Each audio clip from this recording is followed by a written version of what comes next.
Happy New Year, gang. It's Adam. And Patrick. Coming up on today's episode, we chat about our New Year's resolutions and discuss the Star Wars Galaxy's Edge footage from the Disney Parks Magical Christmas Day Parade. We cover the latest Disney news and list the top Disney media and parks experiences we're most looking forward to in 2019. As always, we close out the show with some quick D.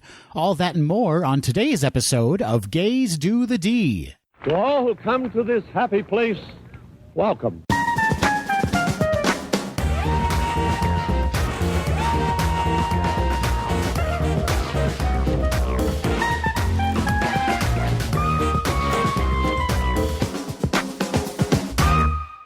Patrick. Hi, Adam. Hi, Patrick. Happy New Year to you. Happiest of New Year's to you. Happiest New Year's to you. Why do you always have to one-up me? I don't want to fight about it anymore. It's so a new rude. year. How was your Christmas? Just terrible. Was it? No, it was fantastic. Oh, no. It was fantastic, of course. Lots of family time, lots of gifts. I had to crawl through some presents to get down to the recording studio. There's just piles and piles of gifts. You got some lovely gifts. I sure did. Tell me about them. I got a lot of Disney-themed gifts, as you can imagine. What? Who can say why? Yeah, weird. Didn't really translate for me, but I got a really great book called The Hidden Magic of Walt Disney World, second edition. Oh, okay. Yeah, by Susan Venice. Okay. It's got a lot of interesting facts and hidden secrets throughout all of Walt Disney World. So I like that. Yeah, I'm just sort of highlighting my way through it, so when we go to the park, we can look for some of those things. You're going to be like a know-it-all. You're going to be like, did you know? I am. That as though I knew it all along. Space Mountain was actually brought from space. Yeah, I did. Is that one of the hidden facts? It is. It is. There's rockets underneath it.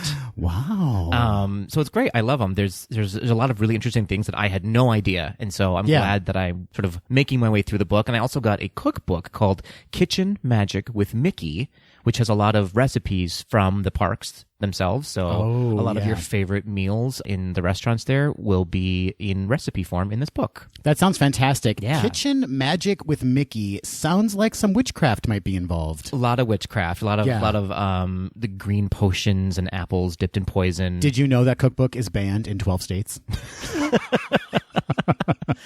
I did. Yeah. Okay. It's actually in the Hidden Mickey. Oh, yeah. Hidden Magic with that makes sense. That makes sense. Yep. They partner hand in hand. And I saw on Instagram, on our Instagram, as a matter of fact, at GDTD Podcast. Yeah. You got a drone, a Mickey drone? It's the weirdest thing. My dad was like, hey, I found this at a random store. It's one of those little... It's kind of a drone. Okay. It's like when drones first were coming out. So it's actually propelled magnetically with your hand. So you put your hand underneath it and it'll go up and down depending on when your hand is moving. It's really weird. And it's in the shape of Mickey Mouse. So it's cool. Yeah. Also, again, magic. Also, again, witchcraft related. A lot of sorcery in my family. Yeah. You guys are into the dark arts. We sure are. We're basically the witches of Eastwick. That's quite a haul for you. I am jealous. Santa does not stop by our house. We actually don't exchange gifts in my family. We just cook and have some cocktails and play some games, which is lovely. That's a gift for me. But where's my stuff? That's what... You need some things. No, you're of the hashtag memories, not merch. That's right. Memories, not merch. Yeah. And I'm of the hashtag buy me some stuff. It's true. Mm-hmm. Well, it is the new year, as we mentioned. Yeah, it's New Year's Eve on the day this episode drops, right? That's right. So we're saying goodbye to 2018. We're saying hello 2019. Scram 2018. And we're going to talk about our resolutions, Patrick. What are your 2019 resolutions? Oh, right on the spot here. Well, I do want to join a competitive gymnastics team. You do? Yeah, that's going to happen for me in 2019, I think. Is that why whenever I come over, you're wearing a complete spandex onesie? Mm-hmm. That's not why. Oh. But now it's going to be part of it. Okay, well, it's a convenient explanation for you if that's not the reason why. Correct. I'm real good at tumbling. I put on Boy George's I'll Tumble for You and just go to town. Oh, I like it. Mm-hmm. I like it. Beyond that. How can you top that? Yeah, you can't. I think I have not a weird one, a generic one maybe. I want to meditate more. Oh, that's a great one. Yeah. That's great. I need to get into my mental health, I think, in 2019. Yeah. Not that I'm unstable right now, but I feel like I need to focus a little. Yeah. Yeah. Fair enough. I'm very unstable. It's fine. That's a great one, not only for you personally, but for the rest of us who have to be around you a lot. Just to have you calm and relax. Down, Patrick. So if I just zone out during this podcast for 15 to 20 minutes, I'm getting a head start. That sounds like a typical podcast recording to me. It's very true. Yeah. Editing. What about you? Any resolutions? Let's see. I actually like that meditate one. Yeah. I want to focus more on, I suffer from depression and anxiety a lot. So actually mental health is something I need to focus on more. Don't we all? Yeah, well, yeah. These are tough times to live in, Fair. honestly.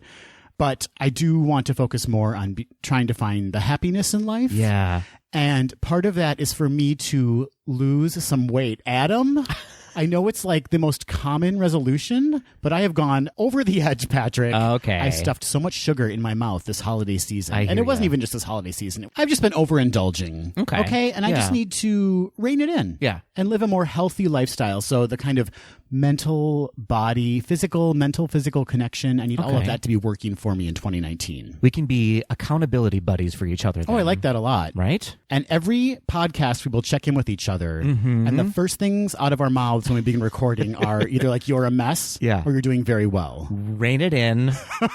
We have a podcast. That's why I like a podcast, because no one can see me. Mm-hmm. I can see you. Until social, I'm sorry. I'm sorry about it. Okay. Until we start okay. posting on social media, and then I'm Yeah. like, I need to work my angles. And speaking of New Year's Eve, Yeah. tonight is the night. Mm-hmm. Of course, if you're listening to this later in the week, it's not the night. You've It's missed happened. it. It's happened. But Disney Parks Live is going to stream the New Year's Eve fireworks from the Magic Kingdom in Walt Disney World. So they're going to stream a New Year's Eve fireworks on New Year's Eve? It's a bold move. Wow. They are really taking a chance. I hope people tune in. Yeah. I think that we should. We'll stop the party that we're at and Right. be like, guys, we have a job to do. Can you imagine how annoying it is to be at a party with me and Patrick at the same time? Like, we're always going to steer the conversation to Disney in some way. It's true. Yeah.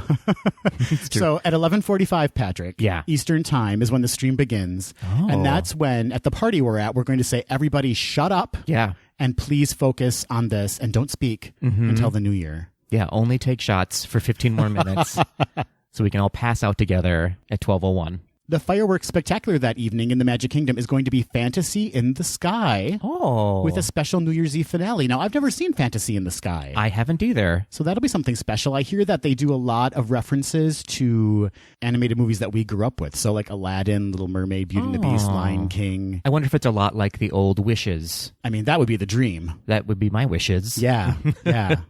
And Patrick, Yes. not only do we get this incredible fireworks display broadcast live to us, but we can be a part of it. What? Yes. Tell me. We all can be a part of it by sharing our family's Disney vacation photos from 2018 Aw. on Twitter with the hashtag DisneyParksLive.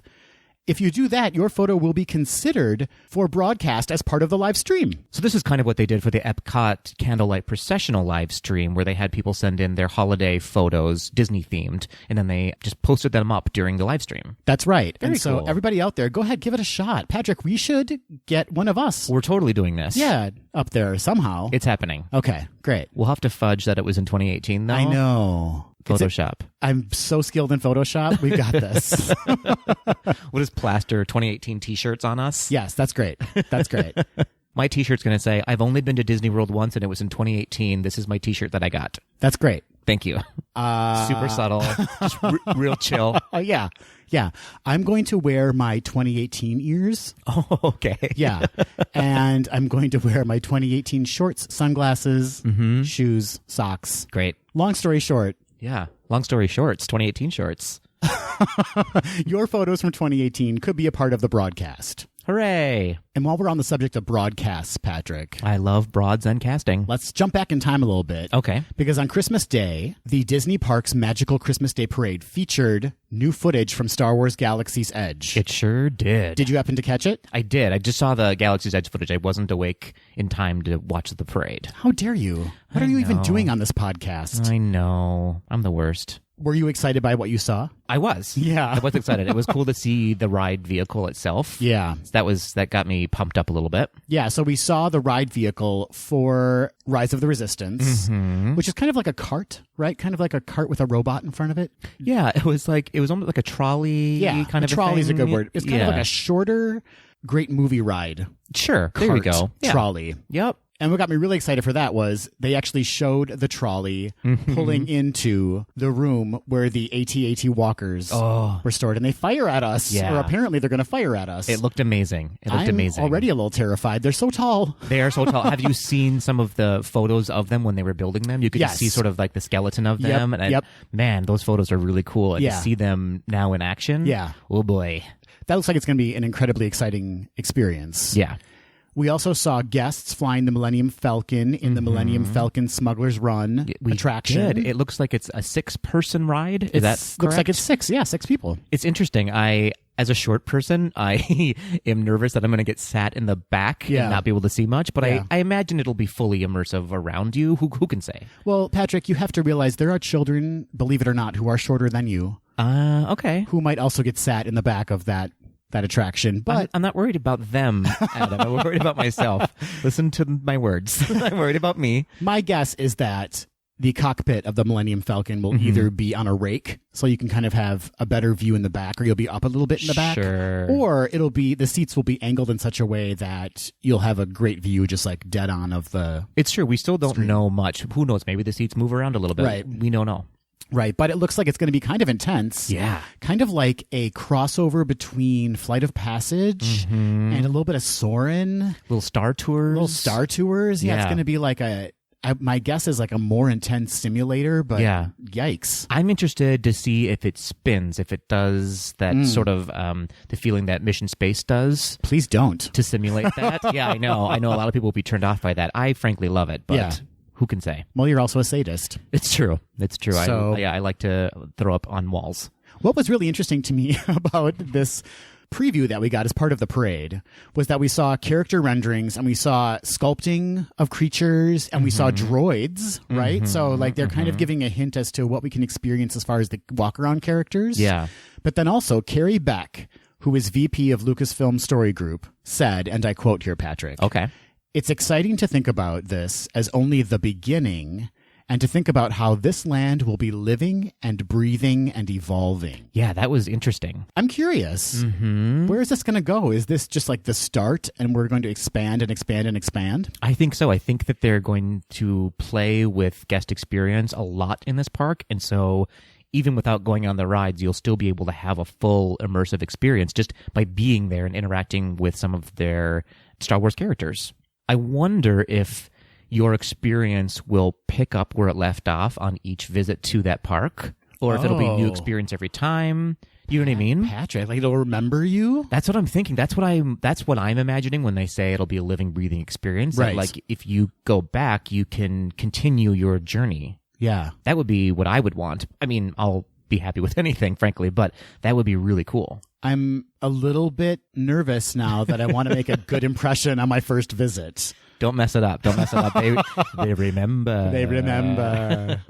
Regardless, it's going to be an amazing experience. And as we all know, Galaxy's Edge will open in Disneyland on the West Coast, summer 2019. That's right. And it'll open on the East Coast in Disney World, late fall 2019, which basically means what? December 21st or December 20th? That could be, all the way until January 1st, I think. Yeah. Something I saw over my Christmas holiday, Adam, was the behind the scenes. ABC did a behind the scenes of Mary Poppins Returns. I think they aired it on ABC a few weeks back, but now it's on Hulu for anyone who didn't get a chance to see it, like me. It is really good. I recommend it. I loved it. Had you seen it? I did see it. It was a 2020 episode that they kind of tailored to Mary Poppins Returns. Right. Which makes sense because ABC is owned by Disney.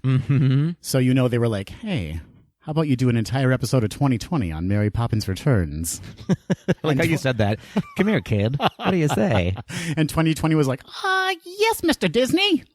Did you like that? He's a paper boy. Yes, okay. Yes, I did see it, and I loved it. In fact, it made me want to see the movie again. I liked all of the original Mary Poppins footage that they have. Yeah. They had the shot of them on the red carpet on the premiere with Julie Andrews and Dick Van Dyke. And man alive, that was really fun to see. And they also had just very brief snippets of behind the scenes of the original movie. Yeah. So like them filming inside the chalk pavement picture and doing supercalifragilisticexpialidocious. Absolutely. And all you saw was kind of like them standing on a green mound in front of a screen that they eventually superimposed the backgrounds onto. A couple of fun facts from the original. I didn't know that when Julie Andrews was cast, she was like 2 months pregnant. Yes, I didn't know that either. So they waited until she had her baby to do the movie. They really wanted her as Mary Poppins. Yes. What an honor. Yeah, that was just incredible to learn. And that this was her first film. Yeah, I didn't know that either. Because she was on Broadway for a while in Camelot, yeah, that's My Fair right. Lady. Mm-hmm.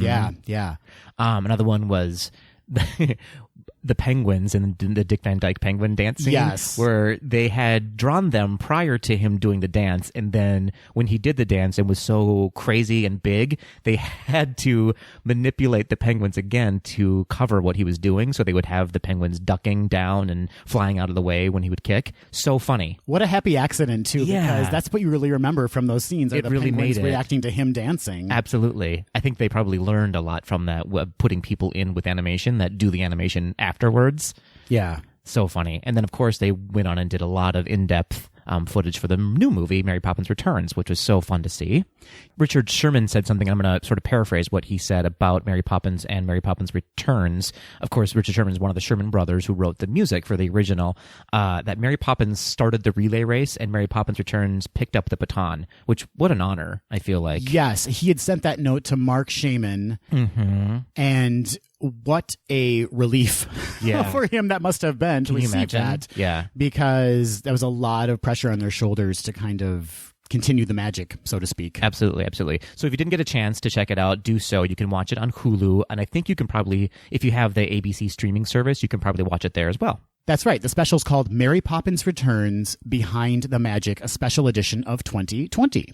Before moving on to our shout-outs, Adam, I want to shout out some anniversaries that I missed last time in the whole Christmas excitement. There's some movie anniversaries that happened. You're fired. I know. Why am I even paying you? I don't know.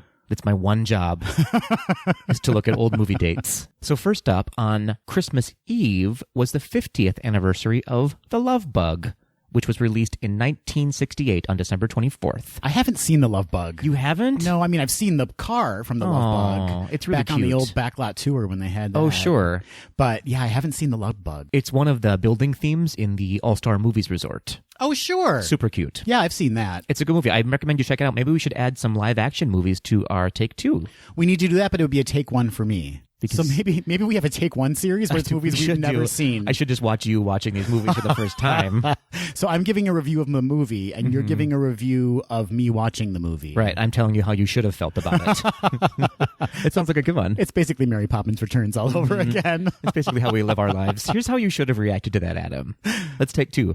And so moving on December 25th was the 55th anniversary of The Sword in the Stone. Ooh, I do love that one. Yeah, it released in 1963. This is one of my favorite movies. I remember my brother Aaron and I used to watch this movie a lot. We love this movie. And of course, you can pull the sword, you can try to pull the sword from the stone in front of Prince Charming's carousel, right, in the Magic Kingdom. And in Disneyland in front of King Arthur carousel. I need to get a picture of me doing that. I haven't even ever attempted to do it before. Have you? I have. I did it in Disneyland. Aw. And I did not succeed, despite my best efforts. Yeah, I think you have to be 6 or under for it to actually work, because you lose your magic after the age of 6. You're no longer a contender to be king. That is absolutely true. I feel that way anyway, most days. Yeah. Yeah, we'll get a picture of you in January when we go down. Let's do it. Let's put it on our bucket list. Done and done. Well, thank you for giving us those anniversaries. You're very welcome, and sorry that it's a little bit late. Sorry about it. Last but not least, we have one shout out to give this week, Patrick. Hooray! John Mouse Magic. I love it. That's his Instagram handle. Well done. John Mouse Magic. It's all you need to know about him, I feel like. He gave the podcast a very flattering compliment. Aww. That I won't repeat here because we're not that full of ourselves. Okay, you can tell me specifically later. I will. Great. But John Mouse Magic will also be at the Epcot International Festival of the Arts the same time we are, Patrick. What? That's right. So I gave him a hint as to where we'll be on what days, and we'll see if we can meet up with him and take a picture and Maybe go on a ride with him. Sounds like fun. In fact, if anyone else will be there in the parks while we're there, January 17th through the 20th, hit us up on Instagram. Just shoot us a direct message, and we would love to meet you, give you some gaze to the deep buttons, give you a hug and a high five, all the things. I'll give you a firm handshake, a nod, and then I'll walk away. It's great. I'd like to say I'm going to share a pretzel, but that's not going to happen. Well, we know that's not going to happen. I will eat a pretzel in front of you. And you just have to watch it. Yeah. For 5 minutes. Just eye contact and pretzel eating. No one's going to want to meet us now, Patrick. I've ruined it. No one. Yes, but as Patrick said, if you happen to be down there the same time we are, January 17th through the 20th, please reach out to us on Instagram at GDTD Podcast. Hey, Adam, what do you say we move on to some Disney news? Let's do that now.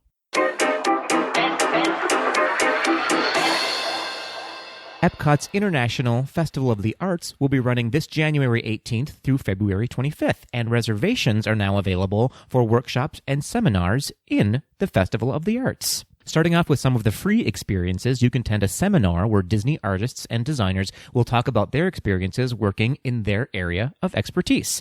Seminars run about 30 minutes and are included with your park admission, totally free. You can reserve a spot for a seminar day of at the Odyssey Festival Showplace.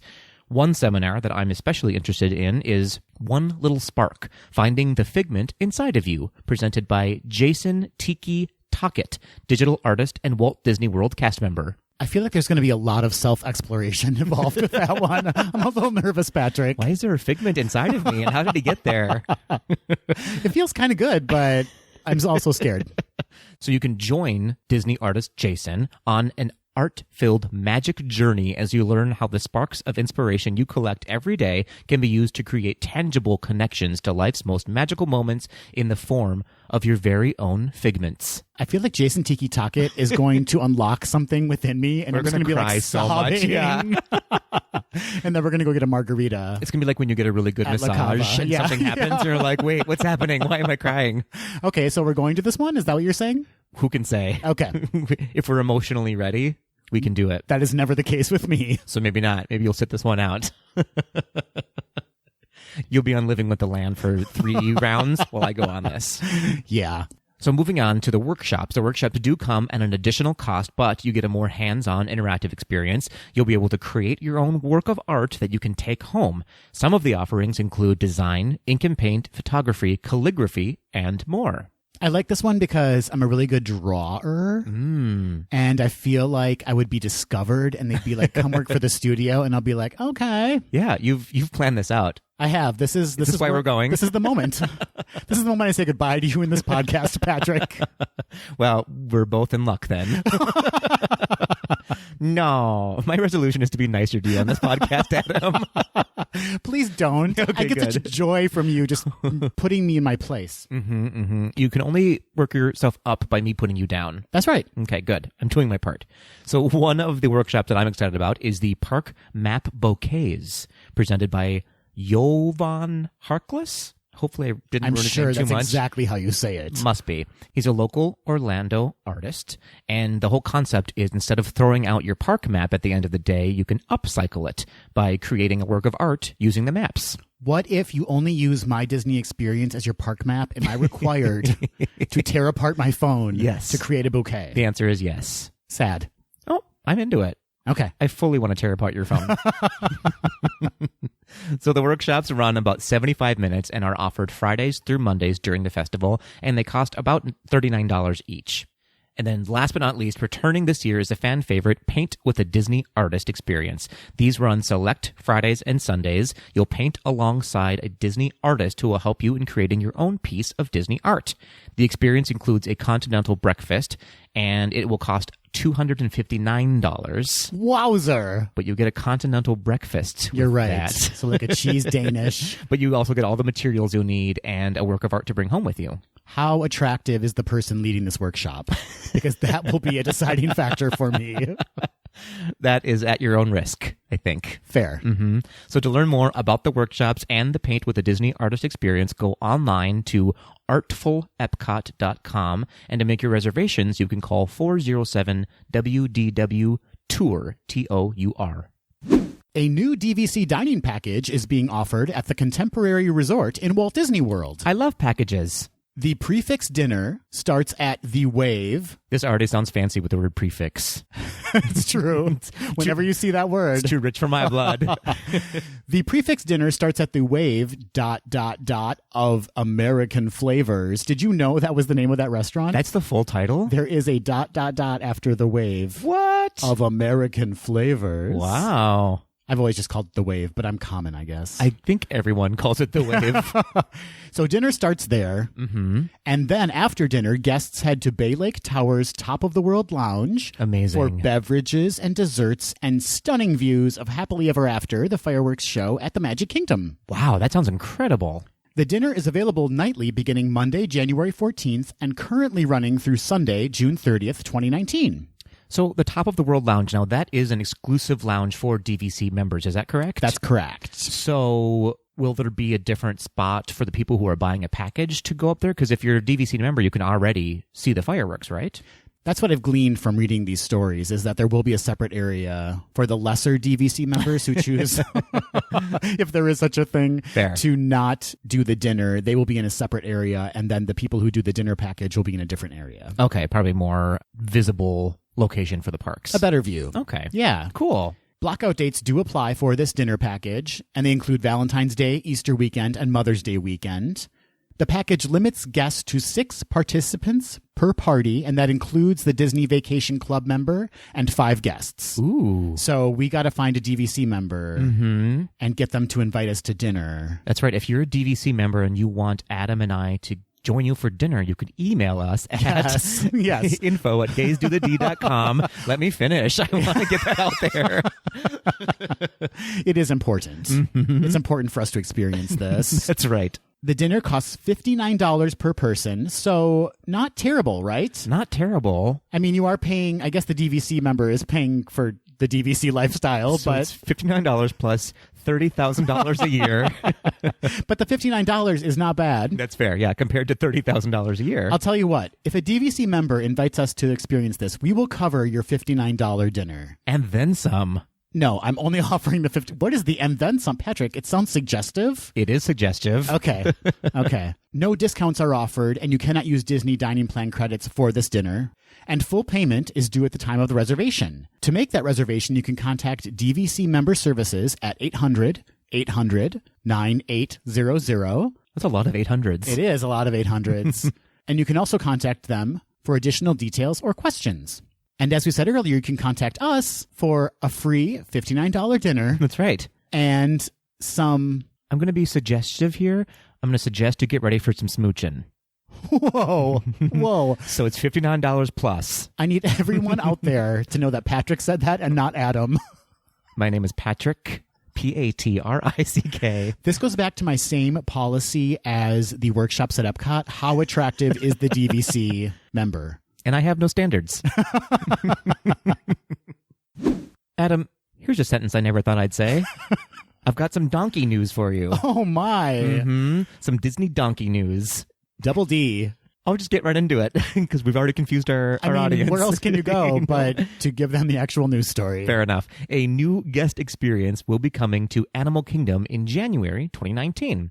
Jack and Jill, 2 donkeys who have made their home in the Animal Kingdom since 1998, will be animal ambassadors, teaching guests about how donkeys play a pivotal role in replanting forests in South America. I'm curious, Patrick. I have questions. Are the donkeys themselves planting the forests? So I think that they help carry seedlings that will replenish a forest once it's been deforested. Got it. My follow-up question is, Yes. Can donkeys plant forests? Yep, they totally dig with their hooves, and they pick up the little tree sapling with their mouth, and they put it in the ground, and then they donkey kick it back. Fascinating. They will be stationed in the Africa section of the park and will wear packs similar to those worn in South America, and I assume their handlers will be available to answer questions. What if the handlers weren't there? What if it was just the donkeys by themselves talking to guests about how they help plant forests? I'm going to direct all my questions to the donkey and ignore the handler. Yes, when please I'm there. do that. Jack, tell me about a time when... And the handler's like, well, actually, and you're like, shush. Yeah.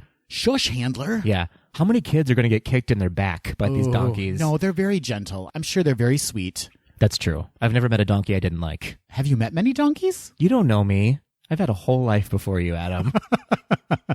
I used to replant forests in South America. I get that. I actually got that vibe from you. As a donkey. Yep. Wait. Have you ever seen Pinocchio? When they all turn into donkeys? So you're a reverse? You're reverse? Yes. I had Jiminy Cricket on my side. You do good and you become less of a donkey. Yeah. Less of a donkey. Yeah, I'm less donkey now. Not full human. The things your husband Dan must have seen and experienced. I'm real good at manual labor. That's a gift. I can carry so much up a hill. That's good because I'm going to be moving in a couple weeks. Okay. And so I will need your assistance. I'll bring my little satchel on my back. Hopefully your items aren't large. I got a couch. I got a bed. And oddly enough, I have some jungle saplings. I can handle those. I'll call someone for the rest.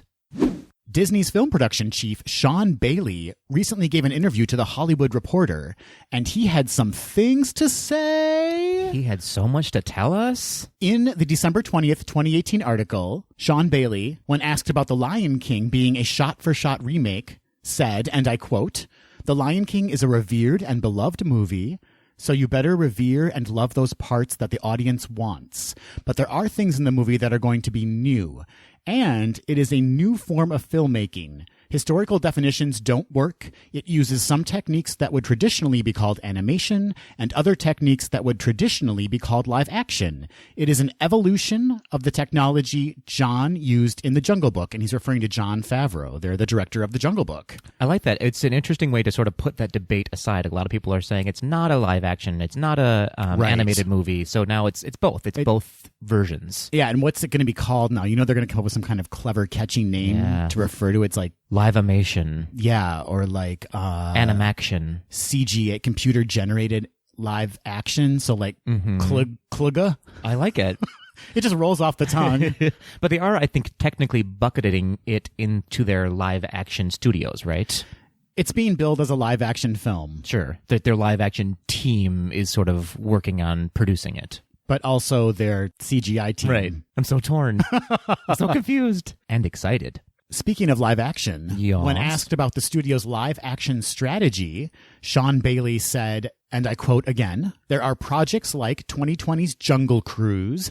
We tip our hat to the Disneyland ride in a couple of places, but it's a wholly invented news story and a hoped-for series of movies." Wow. Series of movies. So it's like they're trying to start a new The Pirates of the Caribbean kind of a franchise? Yes, franchise. That's the word I was looking for. Thank you. And I realized, and I don't know why this should have been so surprising to me, but Emily Blunt is also in The Jungle Cruise. Does Disney own her? Oh my gosh, I didn't know that. Yes, she's in the movie with Dwayne Johnson. Okay. The Rock. Yeah. And so now she's done Into the Woods for Disney. Mm-hmm. She's done Mary Poppins Returns. Yeah. She's going to be in The Jungle Cruise. She's a muse for Disney now. You're right.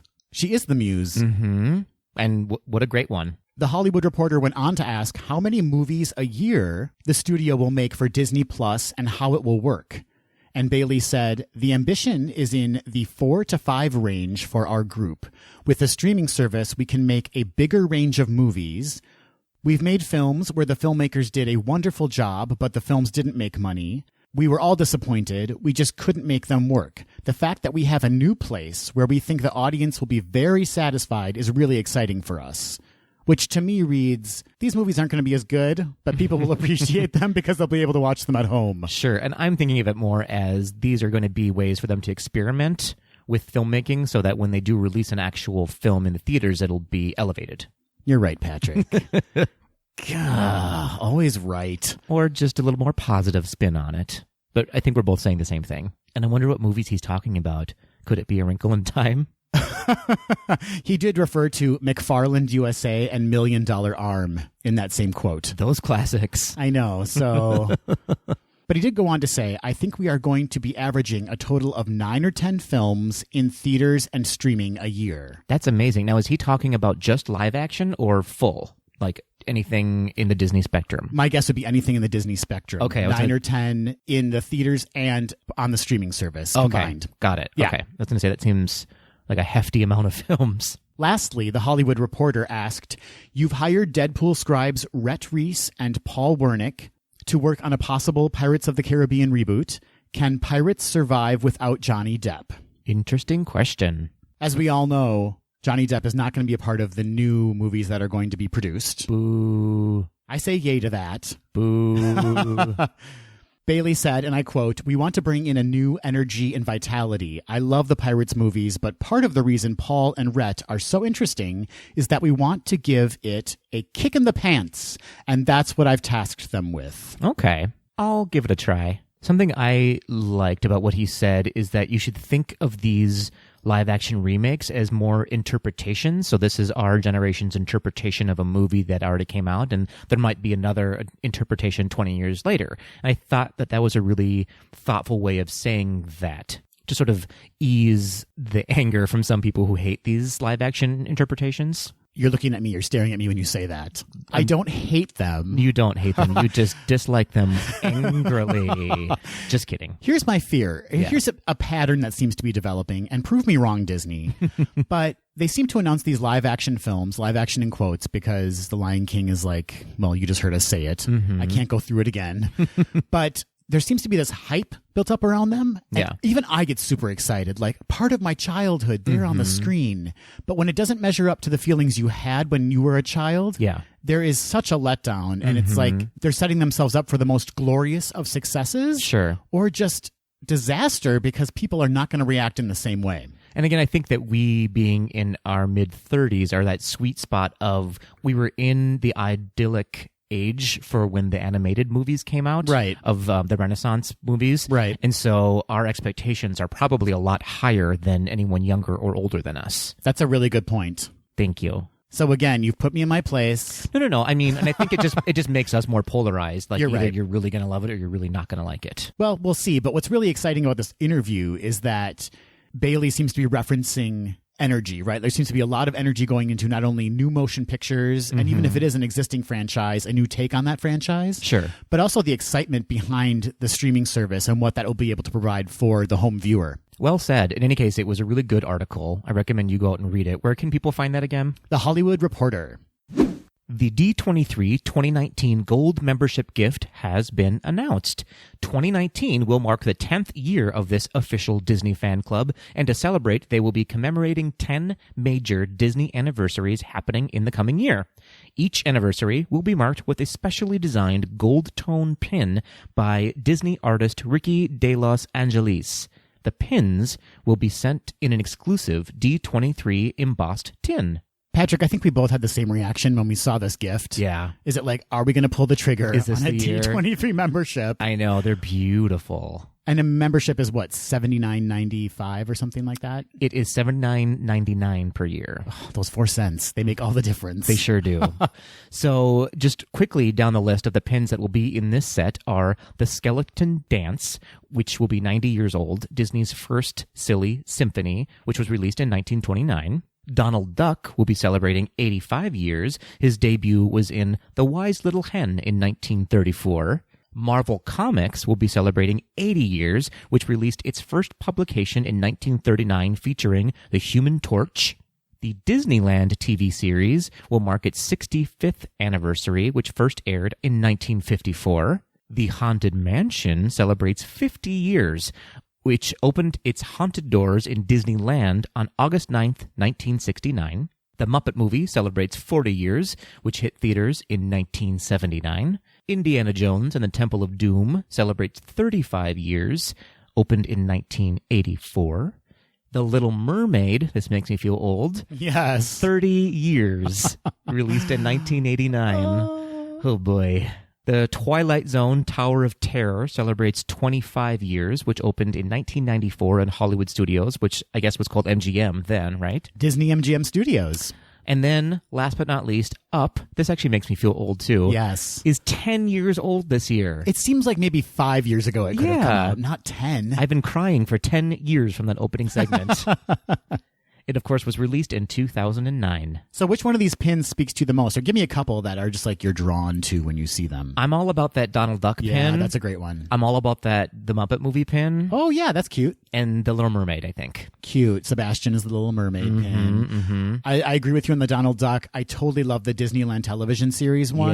With the castle, the kind of retro-y castle. Which was what Walt Disney used to finance Disneyland. He used the money that he made from this TV show. It was like his first infomercial. Yeah, for sure. For sure it was, yeah. What else excited you about it? I really loved the Haunted Mansion pin. Yeah. I'm a huge Haunted Mansion fan, and I didn't realize it was celebrating its 50th anniversary in 2019. I know. This is going to be a big to-do, Patrick. For sure. There's a whole Haunted Mansion culture out there, and so I imagine the merchandise is going to be incredible next year. Yeah, I hope that they do some specific 50th anniversary merch. You know they're going to. I hope so. It's going to happen. Yes.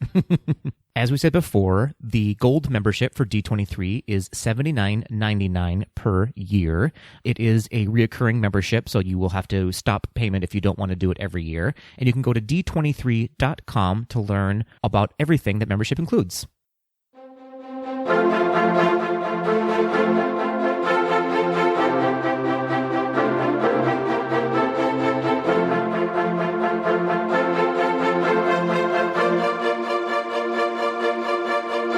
Hey, Adam. Hey, Patrick. You know what? Should old acquaintance be forgot and new Disney memories we make? Is that a song?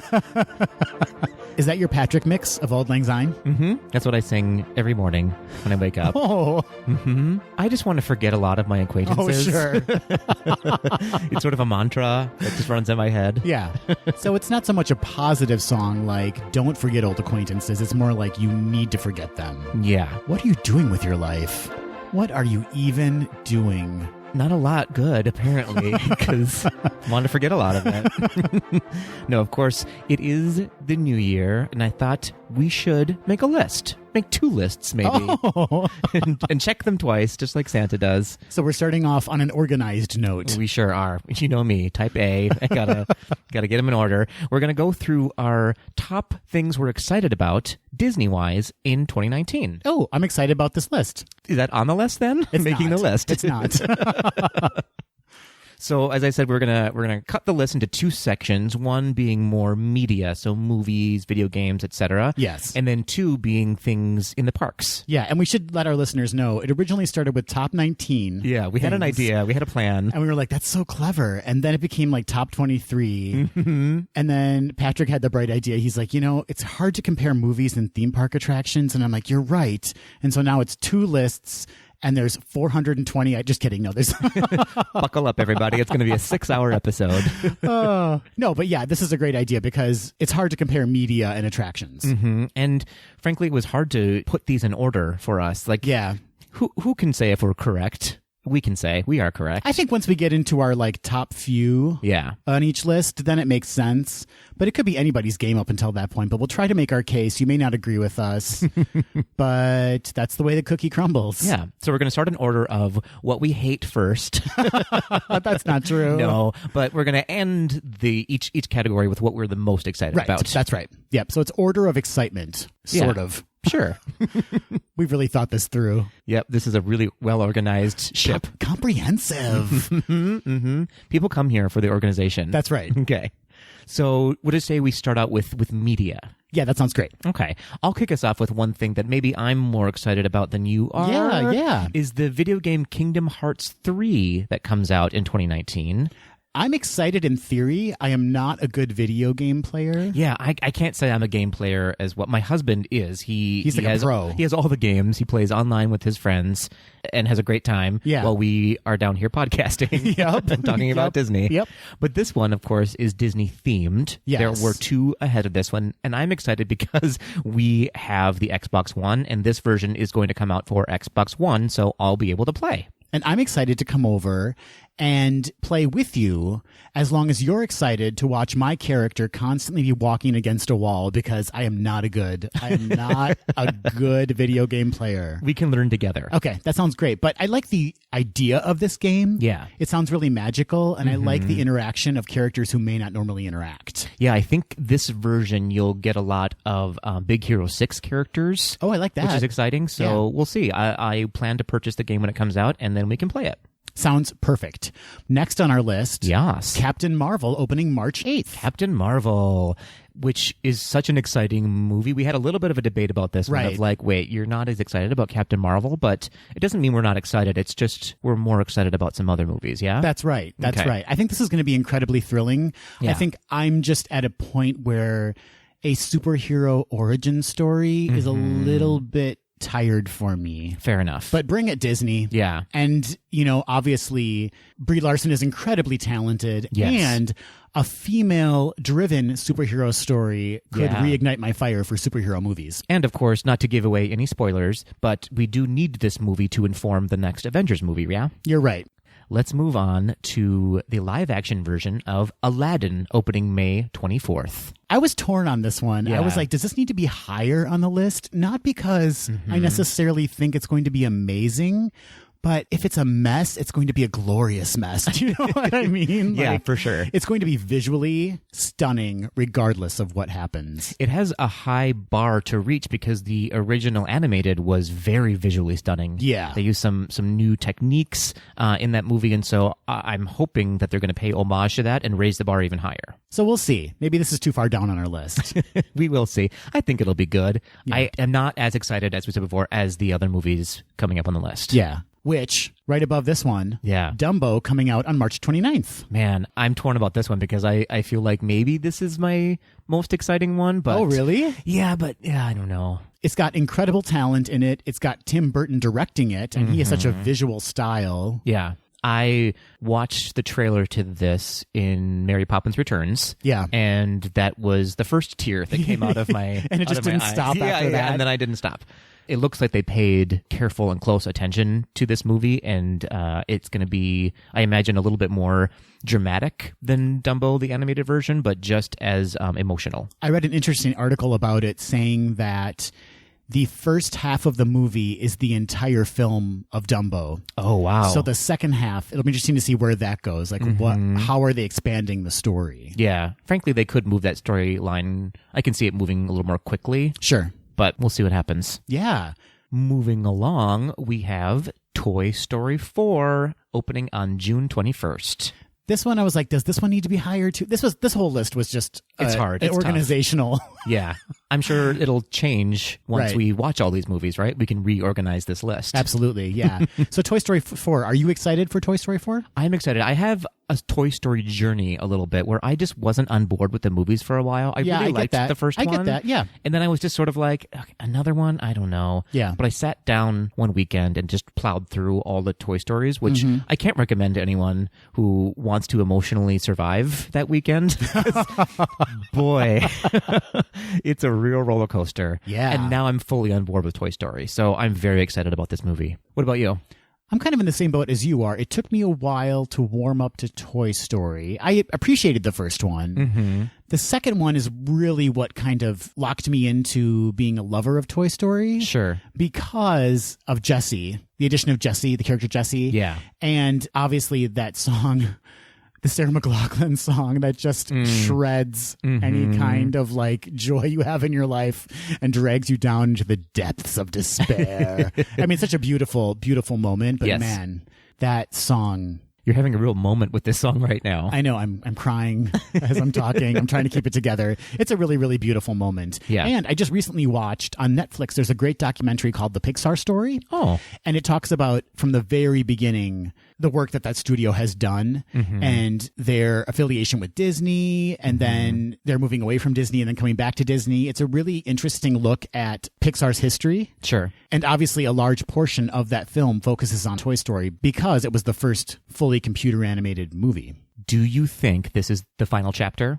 I think this is the final chapter for Buzz and Woody. Yeah. I think they're spinning it off into something else. I think there's going to be some minor characters introduced in this movie that, like, for instance, the Key and Peele characters who we saw in the second trailer that was dropped. I feel like those two, or perhaps another character we're going to meet, is going to head in their direction, and we're going to get kind of like a new Toy Story. Yeah, I can see this heading off into a Disney Plus universe. Oh, that's a good point. Yeah. And then just maybe closing the chapter on the fully animated movies. Yeah. Who can say? Yeah.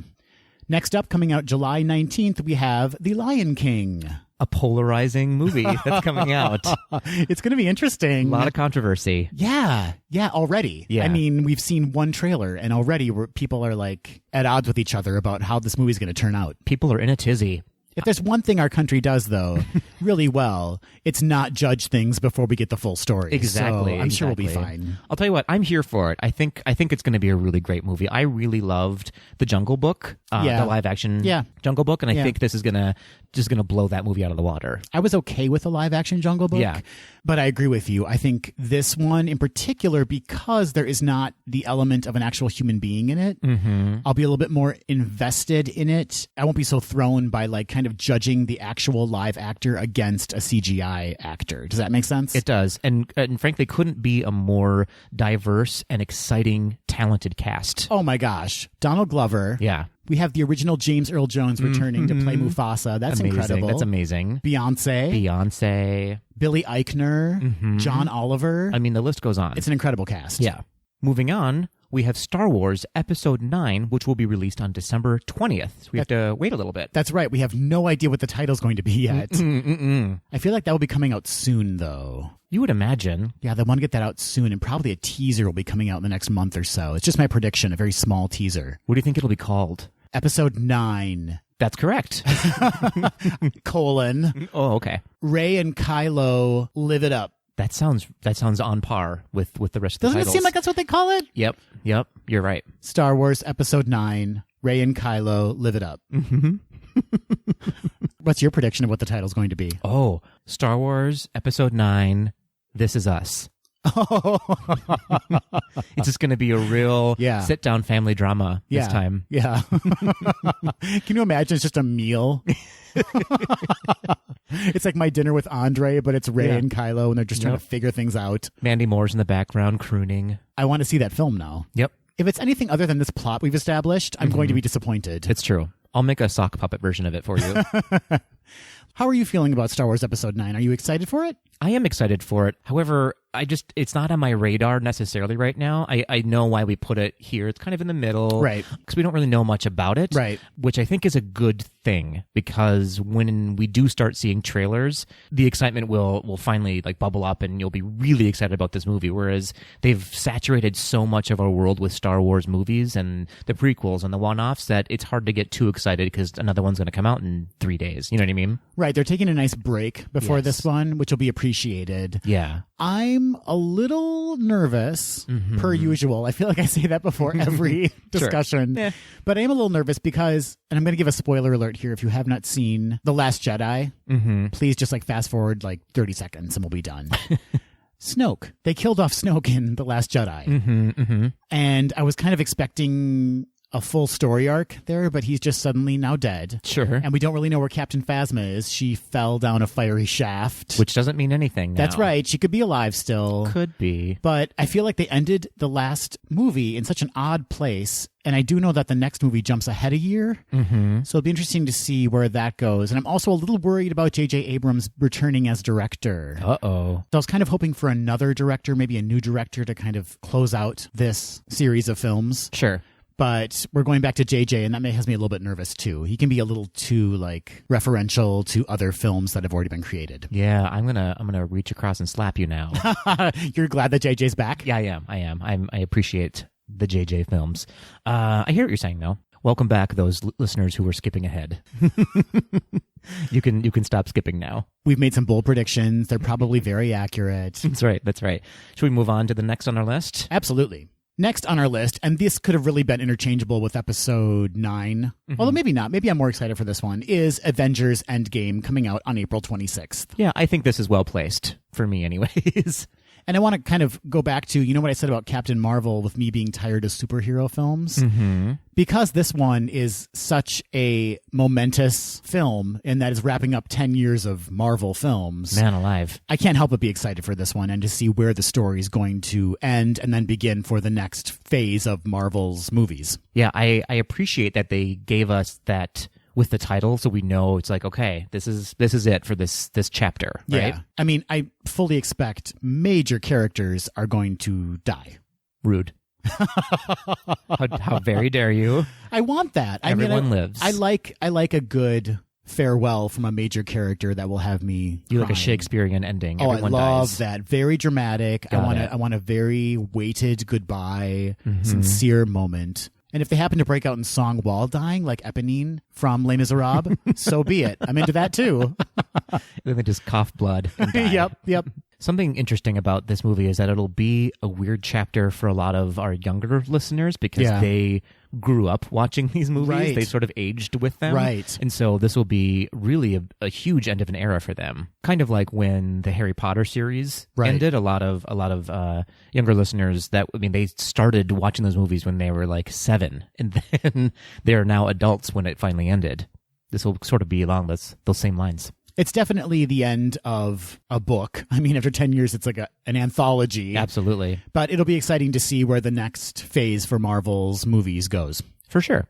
Our next movie, sort of on the opposite end of the Avengers, is Frozen 2, coming out on November 22nd. So this is our last film in our list. It is. And I love Frozen. Yeah. I don't really love Frozen. Okay. There are other movies I feel more strongly about, like Inside Out, as we all know. Yeah, I fair. love Inside Out. Fair. But I'm so curious as to where this is going to go. Yeah, I think that's why we put it toward the end of our Yes, list, of yeah. the curiosity factor.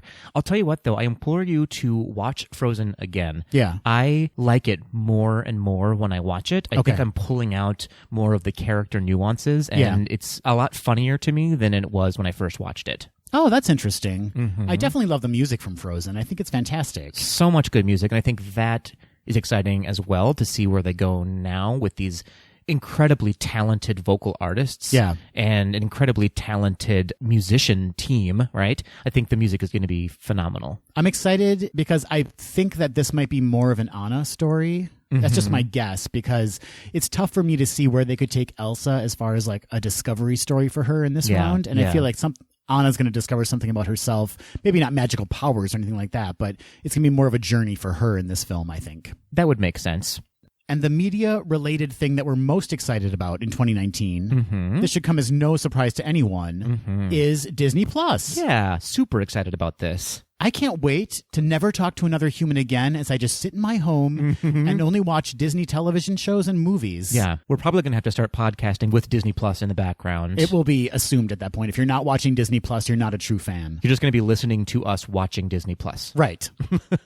Which actually could maybe get us some more subscribers if you think about it. Yeah, and very sued. You're right.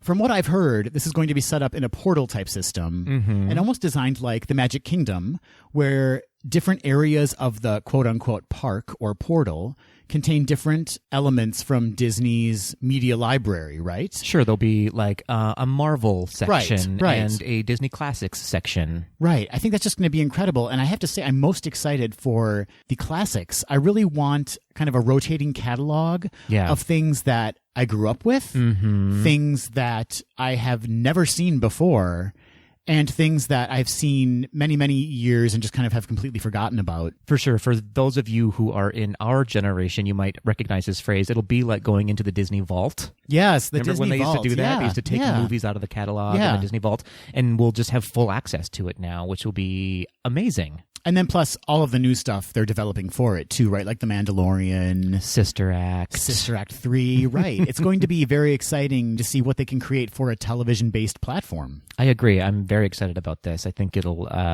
take a lot of my money when when I subscribe to it. But actually, no, I think it's going to be pretty cheap, isn't it? I think it's going to be very comparable to what Netflix is now. Yeah. They're going to want to compete with Netflix. Maybe eventually down the road, they'll start bumping up the price, but I think early on, it's going to be very comparable.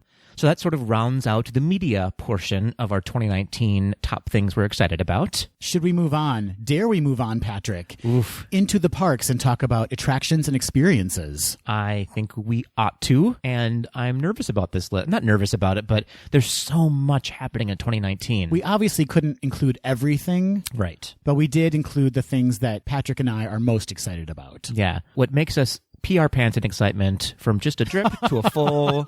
to a full flow. A full flow. Full adult diaper situation. Absolutely. Absolutely. Go ahead, Patrick. Kick us off. I'll kick us right off with Lightning McQueen Racing Academy, which will be at Disney's Hollywood Studios in Disney World. There are a lot of people out there who are huge Cars fans. Yes, absolutely. We admittedly are not. We've talked about this before on the podcast. Yeah, I not love them. Right. Mm-hmm. But what excites me most about this experience is the Lightning McQueen animatronic, supposedly, that's going to be in the attraction. Mm-hmm. And just the experience itself with the giant screens kind of surrounding you in this theater environment. Yeah, it's going to be sort of like a circle vision situation. Not super excited to see more of Larry the Cable Guy. Yeah, I don't need him in my life. Not as much. But I think visually and technologically, this will be a really interesting exhibit, if you will. And it's opening very soon in spring 2019. Next up on our list, Pixar Place's transformation into Pixar Avenue, which is also the Incredibles area in Disney's Hollywood Studios in Walt Disney World. I love this idea. I'm glad they're doing this. I think that area needed some cohesion. Yeah. Do you know what I mean? Yeah, especially since they've created Toy Story Land now. It's kind of a forgotten area. Yeah. And it'll really be great to see it turn into not only just an Incredibles area, but for them to kind of revamp it whenever necessary to promote whatever upcoming Pixar movie they have. Absolutely. I think having it be an Incredibles area first is a really smart idea because the movie just came out and a third, I'm guessing, is going to be on the way soon. So it'll be a fun area for adults and kids. And I forgot while I was researching this that we're also gaining the Mike and Sully meet and greet in Walt Disney Presents. Oh, that's right. Yeah. So it's going to be a really great area to explore, and we're both huge fans of The Incredibles anyway, so it'll be great to meet Edna Mode and see The Incredibles. And I think there's some kind of element where you have to like find Jack in various areas located throughout Pixar Avenue. Yeah, they dropped that little hint but didn't give a lot of information, so I'm excited to see what they do with that. And we will in our trip in January. Hooray! Next up on the list is the Beauty and the Beast sing-along in Epcot at Walt Disney World. I'm scared for audience participation. But based on your review of the Frozen sing-along, is that what it's called, Patrick? Yep. I'm more excited for it. Yeah. Because you had such a positive response to that, and I still need to experience that. But I like the idea of another Beauty and the Beast-based attraction because it is one of my favorite films. Yeah, if it's anything like the Frozen sing-along, I think this will be a really great attraction. Something to do to get out of the heat, first of all, and also just a really fun show for, again, adults and kids. It'll reignite my love for that music, I think. I'm wondering if they're going to base this off of the animated film or if they're going to use the live-action film. Such a good question. I don't know. My guess is live action because I believe in the promotional photo they showed when they announced this at D23, it was a still from the live action movie. Okay. Not as excited. I know. Now that I'm thinking about it that way because God bless you, Emma Watson, but you just can't belt those songs out like Paige O'Hara. Yes, thank you. Maybe it'll be a combination of both. We don't know. Who can say? Yeah. It's sure to be spectacular looking, and I'm sure it'll be a memorable experience regardless. Absolutely. Next up, we have Jesse's Critter Carousel at Pixar Pier in Disney California Adventure. That sounds super cute. It sounds so cute. I can't wait to see each of the individual characters on the carousel. Yeah, for sure. And the music will probably be super cute too, right? It'll be like a rodeo theme, I would imagine. Or I like some imagine kind of, so. Yeah. Do you think Joan Cusack will voice Jessie? I hope so. She's fantastic. Better. Yeah, she's great. Do you think they'll play the Sarah McLachlan song and I'll be riding a critter and just bawling my eyes out? I only want that to be the case. It's believed that Jesse's Critter Carousel will open sometime in early 2019. Moving on, we have Epcot International Festival of the Arts in Epcot at Disney World. Now, this is one that's not new coming in 2019, but it'll be new to Adam and I. Right. Something we're excited about. It can be on the list, right? Absolutely. There's no rules here in my basement. And that holds true for many situations. I'm really looking forward to this, and I'm excited to experience it for the very first time with you, Patrick. Yes, I know you are. No, I'm excited that we both get to do this together. It's been on our list for a long time, and I think no better partner in crime to visit this with. And also, we're going to become super best friends with Carrie Butler. You know what's going to happen. Mm-hmm. She's going to be so scared. And I also know that Paige O'Hara, who was the voice of Belle in the animated Beauty and the Beast, frequently shows her artwork at the festival as well. So we need to track her down if she's there. Ooh, I didn't know that. Yes. They're going to need a lot more security when we're there. You heard it here first, Disney. Prepare yourselves. You have been warned. Next up, we have the Disney Skyliner at Disney World. I'm so excited about this one. I am. I'm excited and curious. Yeah. I think it's going to be such a fantastic way to get around, particularly if you're in those Epcot area resorts. It's just going to be so convenient. Mm-hmm. And obviously for Pop Century, it's going to be a fantastic way for those guests to get to the boardwalk area if they want to experience any of the restaurants or shops in that location. I imagine it's going to be about 6 or 7 years before I can experience it because the line is going to be so long to get on it. Because I feel that people are going to treat this as more of a ride for a while and not a mode of transportation. Yeah, but I believe that Disney's going to keep things moving, right? I don't believe the gondolas ever stop moving. So it's like they're constantly in motion. Yeah. So hopefully there won't be too long of a wait. At least I'm assuming at first there will be, but I mean, It's a Small World claims to never stop as well, but we all know that's not the truth. Yeah, let's hope there aren't any major breakdowns on the Disney Skyliner. I think this ride is going to break the internet for a while because of all the selfies that are going to be posted. For sure. And it will provide incredible views. It'll be interesting to see what we actually see from the Disney Skyliner. Mm-hmm. Are we going to get some backstage areas we may not have wanted to have seen? Like, it's Dumpster Alley. Yeah. Yeah, for sure.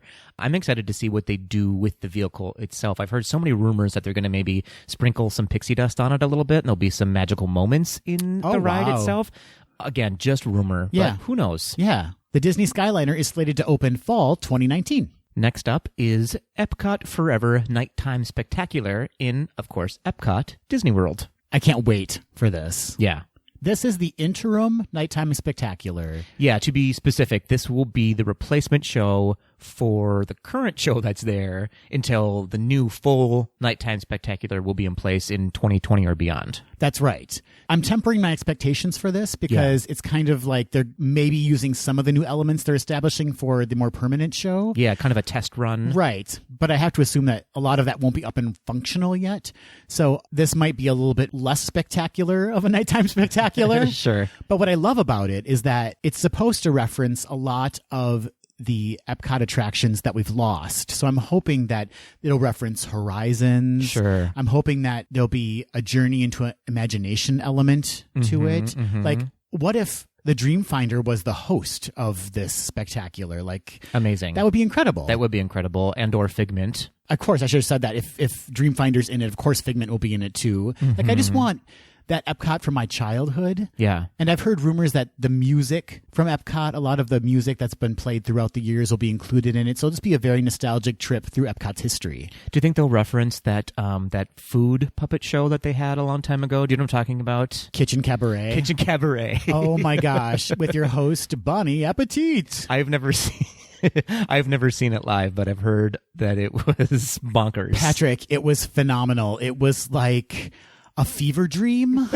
With tomatoes. Yes. It was like opening up your refrigerator and suddenly all of your food is singing to you about nutrition. It was fantastic. Yours doesn't do that? No. Uh-oh. You know what? Let's scale back on those meds, Patrick. Maybe your dosage is a little too high. How very dare you. But yeah, I would have to assume that if they're going to take this trip back to Epcot's origins, that they would include attractions like Kitchen Cabaret. I hope anyway. That would be incredible. Mm-hmm. I like that it's called Epcot Forever, but it's only a limited time. That's a good point. Epcot for a little bit. That's a great point. This would also be a wonderful way that if Future World is updated to an almost unrecognizable point, to kind of say goodbye to old Future World, if that makes sense. It's kind of ridiculous to say, but retro Future World. Yeah. Because I know that they have planned anyway substantial changes to Future World, or at least a significant facelift to it. Yeah. So this would be a wonderful way to kind of send it off to pasture. You just want to get rid of Mission Space, don't you? Don't even get me started on Mission Space. Next up, heading back to Disneyland, Mickey's Mix Magic, another nighttime spectacular. I'm all about it. We're going to experience this, Patrick. How do you feel about it? It'll be up and running by then? It'll be up and running by the time we're there for Gay Days. Fantastic. I'm very excited about it then. If I'm not going to be able to see it, I'm not excited about it. Selfish. Again. Yes. For those of you that don't know, Mickey's Mix Magic is kind of like an EDM street party full of new takes on classic Disney songs, and Mickey is the DJ. Mickey can do anything. He can do anything. And it's like a full park party. It's like you can be on Main Street, you can be in front of the castle, you can be in front of Small World, you can be in front of the Rivers of America. Yep. And all of those areas will have some kind of party element going on. I'm going to put on my best neons. Yeah. Get some glow sticks. That's a great idea. Have a day of it. Yeah. You're going to drop some facts. Yeah. And some truths. Yeah. And some high kicks. Yeah. I was going to reference a street drug, a really powerful street drug. I know you were. I was trying to get you away from that. I clearly am so involved in street culture, I cannot think of one street drug to bring up at this moment. I'm like, is ecstasy E? Is that a thing? Sure. Okay. Like True Hollywood Story? Yep. I'm gonna have some horse pills. Is that a thing? I don't know. Is that a thing that people do? It takes a horse pill to take me down. So Mickey's Mix Magic will begin January 18th, 2019 in Disneyland. Next on the list is not for you, Adam. It's just for me. What? I'm selfish. I support you in it, though. That's true. That's true. You'll love the pictures that I send of the Run Disney Star Wars Rival Run Weekend in Disney World. You're going to have the best time. I'm very excited. I'm also a little nervous. This is going to be my very first trip to the parks alone. You have nothing to be nervous about. And do you know why, Patrick? Why is that? I've seen so many people on social media who have gone on solo trips to Disney World or Disneyland. Yeah. And have claimed they have the most fun because they're completely on their own schedule.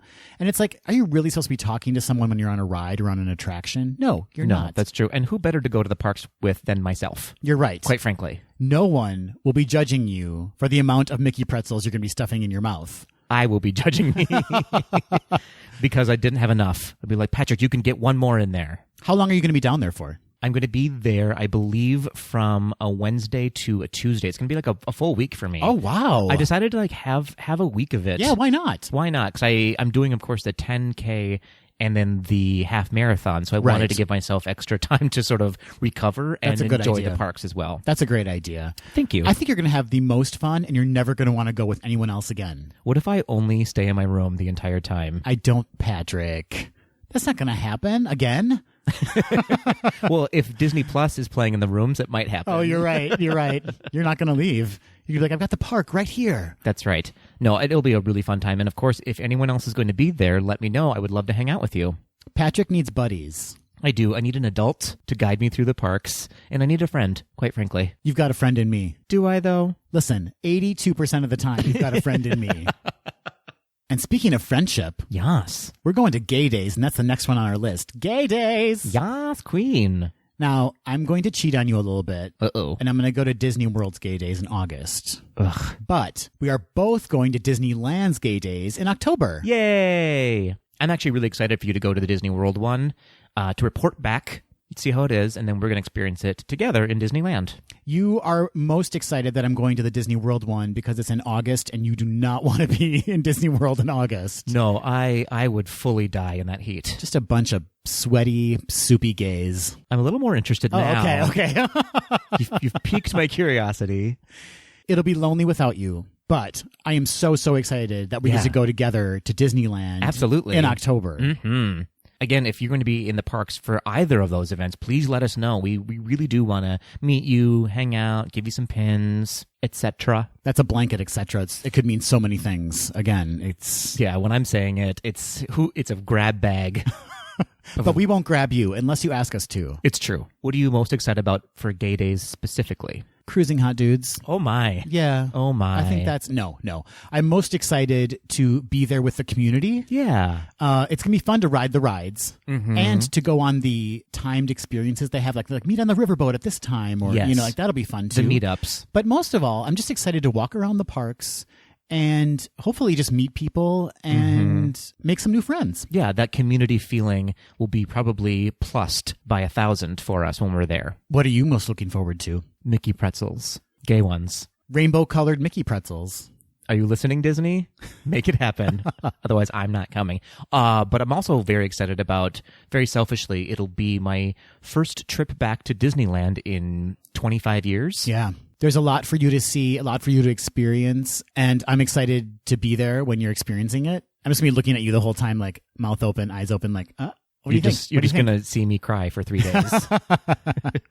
Gay days, here we come. I think we have our last two in exactly the right positions, don't you? Yes. Okay, I'm nervous because we're at the end of our lists here. It's wrapping up. It is wrapping up. Second to last, or second to most excited, is Mickey and Minnie's Runaway Railway, which will be in Disney's Hollywood Studios in Disney World. Yes, and eventually in Disneyland. Which I think means that they know that they've struck gold here, and they're already putting it in Disneyland. It'll be Mickey Mouse's first attraction in the parks. How strange is that? Yeah, his first ride. Mm-hmm. And Minnie's, hashtag We're With Minnie. That's right. I'm excited about this. I think it's going to be such an advancement in ride technology, and strangely, at the same time, a step back, because we're not getting a 3D experience, we're getting a 2D experience. You're right. Which makes my nose bleed when I think about it, of like how they're pushing technology forward by pulling back a little bit on the visuals. No one likes to wear those 3D glasses, right? It's true. They don't. And sometimes they can be a real upset to those who might have motion sickness issues. Yeah, or if you actually wear glasses, they're real tough to put over your glasses. Right. So it's fun to have this attraction that's going to appear 3D. And it's also fun that we're just going to be in like a living cartoon. Mm-hmm. Imagine the hidden Mickey potential on this ride. And the non-hidden Mickey. Just the actual Mickey potential. The actual Mickey potential is going to be real good. And what a great addition in that it is an e-ticket attraction, but also is for the full family, right? Like everybody's going to be able to go on this ride, but it is also just going to be a bonkers visual experience. My question is this going to be a ride that they'll be able to easily change in and out different Mickey stories? Or is this going to be, are they just going gung-ho on this one story for the rest of its life? My guess is it's gung-ho on one story because there are so many audio animatronics in it. Oh, that's that true. would be hard to replace. But having You're said right. that, you could also have a point there because they may be able to reprogram the audio animatronics. So maybe the characters don't change, but the way they're involved with the story could change. Oh, that's I don't true. know. I don't know. Who can say? Either way, this story, I think, is going to be really nostalgic and pushing the boundaries of what we're going to see in future rides. I think, don't quote me on this. Start quote here. I think this is going to be far more spectacular than Flight of Passage. Wow. I think Flight of Passage is a great thrill ride. Yeah. I think this is going to be more immersive and more mind-blowing. Mm-hmm. Because even with Flight of Passage, you're aware that you're looking at a screen, right? I mean, it's hard to say. It's hard to say what I'm saying, but you're transported to Pandora. You're transported. You are, but I just think that Mickey and Minnie's Runaway Railway is going to be that next level of screen-based attraction because it isn't just screen-based. Is what I'm trying to say. Yep. No, I actually agree with you. I've been saying since I saw the very minimal amount of footage they have of this that this might be one of my favorite rides in the park when it comes out. Yeah. I'm just going to gamble on that. Yeah. All right. What we're most excited for. Here we are. Are you ready to blow people's minds, Patrick? Because they are not expecting this. I mean, this came out of nowhere, frankly. Should we say it at the exact same time? Yes, we should. Are you ready? I'm ready. Okay. What we're most excited for in 2019 is the following ride attraction. This did not go as planned. Oh, I thought that we were just going to keep talking. Say it, Patrick. Star Wars, Galaxy's Edge. That's right. Star Wars Galaxy's Edge is opening summer 2019 in Disneyland and late fall 2019 in Disney World. Hooray! We both grew up with Star Wars. We did. We both grew up going to those movies, playing with those toys. Mm-hmm. We both had to grow up with The Phantom Menace. We did do that, yeah. We stuck it through. We hung in there, and we got the new trilogy, which was much improved. I mean, a little. Okay, you know. Yeah. What this experience has going for it, aside from the incredible technology that's going to be a part of this land, is the fact that it is new Star Wars, right? Mm-hmm. This is not something we've seen in a movie before. We may encounter characters we've seen in movies before. Sure. But because this is taking place on a planet, on an outpost that none of us have seen, it's a new experience for all of us. There isn't that emotional connection to the actual land itself. I am picturing this as something that adults are going to love more than children, at least at first. That makes sense. You think? That makes sense, yeah. I think it's going to be really fun, to just be there and be in this world that you have been imagining your entire life, and then also to see other adults walking around and just having their minds blown, because what Disney does so well is puts you in a universe, in this bubble that you fully believe you are where they want you to be. Yeah. Do you know what I mean? Yeah. And I think that this is going to be just groundbreaking. And if we look at what they did with Pandora, which a lot of people, there are fans of the Avatar movies. There are a few. A lot of people are not fans of those movies or just are kind of indifferent to them. Yeah. But yet when you walk into Pandora, you're a fan because it is so well done. Yeah. So imagine that, and now put Star Wars on top of that, something that we've all grown up with and loved. Yeah. They're going to take such care with this and make it so fantastic for us. It's going to be phenomenal. I agree. I think it is such a good achievement for Disney to have acquired the Star Wars stories. And I think that they are knocking it out of the park with what they're doing with Star Wars as a whole, just with their movies and the rides and the character development. And I think that this is going to be a major win for them. And it's funny that we haven't even mentioned the rides yet, right? Because that's true. We're excited for the rides, obviously. We mentioned them earlier in your episode. We have Millennium Falcon Smuggler's Run, and we have the Rise of the Resistance. And we're both really excited for those too. But clearly, it's about the land itself. It's about that immersive experience and just being there with your fellow Star Wars fans and Disney fans. Let's be clear. I think you'll be lucky, unless you live in Florida, if you can go on those rides more than once a year. I'm so nervous about it. I'm so nervous about getting a fast pass for either one. Yeah. I think first time around, this is something that I would wait quite a few hours in line for just to do it if we don't get a fast pass. Right. But once, though, waiting for that amount of time. Yeah. Yeah. And so I think the land in general is what I'm most excited about. Not any specific part of it, but just as a whole. We did it. We made it through. There's a lot to look forward to in 2019. So much. And we captured just a fraction, I think, of what's really going to happen. Yeah. Yeah. Yeah. Do you think we won? I think we probably won. Yeah. I think we're the winners. Because we're playing versus somebody, aren't we? Right. It's not worth it if we're not trying to beat somebody. That's right. I think we're trying to beat our listeners. So listen, listeners. If you think you can come up with a better list, a more exciting list, keep it to yourself because we have the best one. No, of course we want to hear what we missed and what you're most excited about in Disney media and attractions coming in 2019. Yeah, send us your lists. Send us a couple of your New Year's resolutions as well. You can email us, of course, at info@gaysdothed.com. Or you can reach us on social media at GDTD Podcast. I'm really looking forward to next week's list of things we're not looking forward to. Yeah, our trash list. Yeah, which includes sweating at Walt Disney World. That's going to be pretty high up on my list. Sweating. The blisters on your feet sometimes when it's too hot. Yeah. Chafing. Yeah, that'll definitely be on the list. Yeah, chafing. Yeah. When I'm finished eating a Mickey pretzel, that's terrible. Doesn't your mind just automatically jump to the next Mickey pretzel, though? It does, but I'm sad for that 35 seconds in between Mickey pretzels. How about finishing eating a very satisfying meal and then realizing that you have to walk? That's always a struggle. Yeah, that's terrible. Leaving the park. Oh, why would you bring that up? Because it happens. You're right. It's the circle of life. Realist. And last but not least, the bill, right? Like the money. Oof. The money it takes. Specifically the bill for my bar tab. Yes.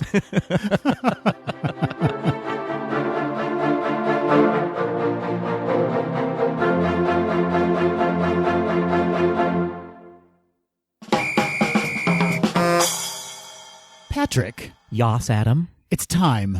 What time? It's time for some Quick D. Hooray! And this week's Quick D is a Quick D question. I like it. Quick D classic. Original D. That's right. So, Patrick, why don't you start us off with your Quick D question? I shall. Hey, Adam. Hey, Patrick. It's New Year's Eve. Yes. It's New Year's Eve in the 100-acre wood. Oh, okay. You are getting ready for a New Year's Eve kiss. Yeah. Which Winnie the Pooh character are you selecting for your Winnie the Pooh kiss? That's question A. Oh, it's a two-part question? Question B is, what's your Disney-specific New Year's resolution? Oh, okay. And go. Okay, I feel like this is sending me down, pun fully intended, a very weird rabbit hole because... Down rabbit's hole. No, Patrick. His briar hole. First of all, I am completely eliminating Christopher Robin as an option because he's a boy. Because of legal reasons. Yes, I do not want to... he's Moving gone. on? He's gone, yeah. Yeah. So I'm going to choose Yes. Eeyore. Interesting. Yeah. Yeah. Okay. Why? Do you know how it's kind of going with like still waters run deep theory? They sure do. I believe that a depressive donkey is probably one heck of a kisser. Yeah. And would just lay it on me at the stroke of midnight. And at his pace, it's probably a slow, Just a very kiss. Yeah, like he's not like flicking his tongue in any weird way. It's just a very methodical, emotional, romantic, baggage-free smooch. Yes, he is baggage-free. There's no past history of a relationship there. And you can help him find his tail, if you know what I mean. I don't. He lost his tail, and so you have to find it and pin it, press it right up into his upper tail region. That sounds like a weird fetish. Okay. So I'm going to kiss Eeyore. Good job. And hopefully bring a moment of joy to his sad, sad life. Oh, you're a giver. Yeah. You're a New Year's Eve giver. Yeah. I like it. And part 2 was what? What do I have to do? A Disney-specific New Year's resolution. That's a good one. Thank you so much. My Disney-specific resolution ties back to my resolution I mentioned in the beginning of the episode, which is to not go hog wild when I'm at Disney World and just consume every ounce of sugar that I possibly can. I can't get on board with that. I know. It's kind of a weird one. I'm not saying I won't still consume sugar when I'm there. Fair. For instance, I've referenced before, I'm excited to try the cinnamon rolls or sticky buns or whatever they are at Garden Grill when we go there. Oh, yas, queen. But I don't need to overindulge and then just feel disgusting about myself. You know what I'm saying? I do know what you're saying. Yeah. I'll eat your sugar for you. Okay, I like that. And then run around the parks to burn it off. Am I going to be able to smell at least the treat before I give it to you? You can. I will just graze your nose with every treat right before I eat it. Yeah, that's fair. And I appreciate it. Thank you. You're so welcome. I'm a giver as well. So I'm such a good friend. So to sum up, yes, I'm kissing Eeyore at midnight. Kissing a donkey. And I'm limiting my sugar intake in Disney. Dissolving your sugar intake as a resolution. Yeah. Okay. Good. Grand, in fact. Just to throw it back at you really quick, I just want to know, who would you kiss in the 100-acre wood at midnight? Who wouldn't I kiss in the 100-acre wood? You are like the 100-acre hussy. That is your moniker. Oh, I like it. Yeah. I 100-acre should. Oh. No, but seriously, you are avoiding the question. You're being evasive. Yeah. Who are you going to smooch? I think based on my imagination of what he'll taste like alone, it's going to be Winnie the Pooh is going to give a real honey of a kiss. Yeah. Tigger just, I mean, it can't like keep your mouth in one spot. Focus. Too much flicking tongue. Yeah. Fit and firm and full of vigor, he is, but probably not a good kisser. Yeah. Okay, so Winnie the Pooh is your choice. I'm going to get into his honey pot. Whoa. And by honey pot, I mean actual honey pot. Apply a light glaze of sugar on my lips. Yeah. Or honey, I mean. Yeah. Sugar honey. Yeah. That's what I'm calling my new chapstick, my new balm. Sugar honey? Yep, coming out in 2019. And I'm going to give him a little smooch. A bear smooch. You've certainly kissed bears before. Yeah. My turn. Patrick. Yes, Adam? Did you know that there is an attraction or experience that is coming in 2019 to Disney World or Disneyland? Okay. That has not been announced yet? I did not know that. There is a secret attraction or experience in development by you specifically. I am full of secrets. And it is based on a Disney film. What attraction or experience are you bringing to a Disney park in 2019 that you are going to announce right here, right now, for everyone's complete and utter amazement? Well, you lucky listeners are about to learn about the 101 Dalmatians ride coming to a park near you. Oh my gosh, yes. Where you are Cruella de Vil hunting the puppies. Oh, yeah. I love it. You've got it's in you're in the car. Yep. Right? It's the, what is it, the Cadillac? Why do you keep going back to Cadillac? It is a Rolls Royce, my friend. In my version, in my interpretation, it's a Cadillac Rolls Royce hybrid. Oh, okay. Mm-hmm. And you have a net, and you're trying to scoop up puppies along the way. Oh, I like that. Yep, and a mallet in the other hand. Okay. And so you hit the puppy in the head. Okay. And that's how you score points. It's kind of like Buzz Lightyear's Space Ranger spin. Right. Where you get points for everything. So for every dog you hit with a mallet, you can win the game. And so then you put the dead puppies in your net?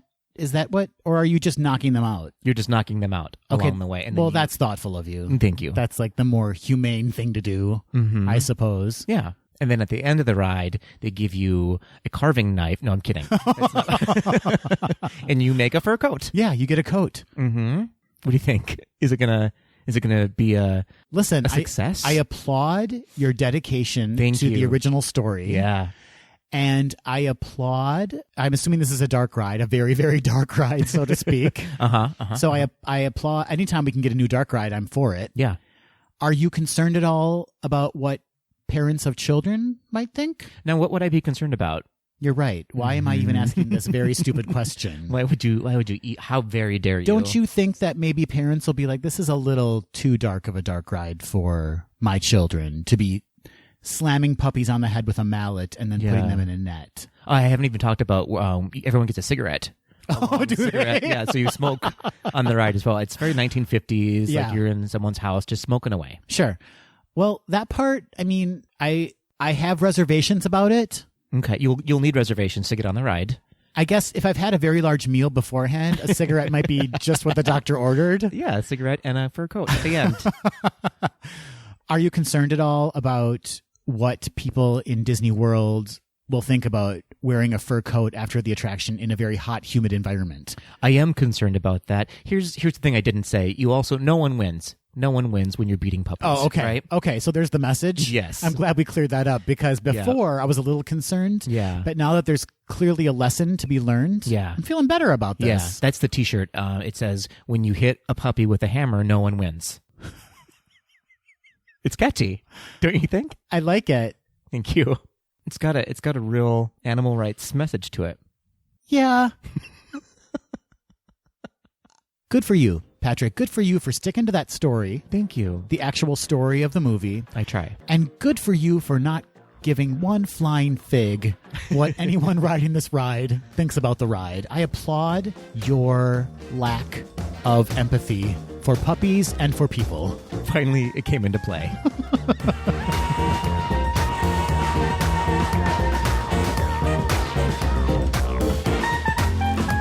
That will do it for this episode of Gaze Do the D. Thanks for listening. Ratings and reviews are greatly appreciated and help people find us on Apple Podcasts, Google Play, Spotify, and Stitcher. Continue the conversation after the episode on Facebook, Instagram, and Twitter at GDTD Podcast and on our website at gazedothed.com. Submit your questions or show ideas to info@gazedothed.com. Have a great week, everybody. See ya real soon.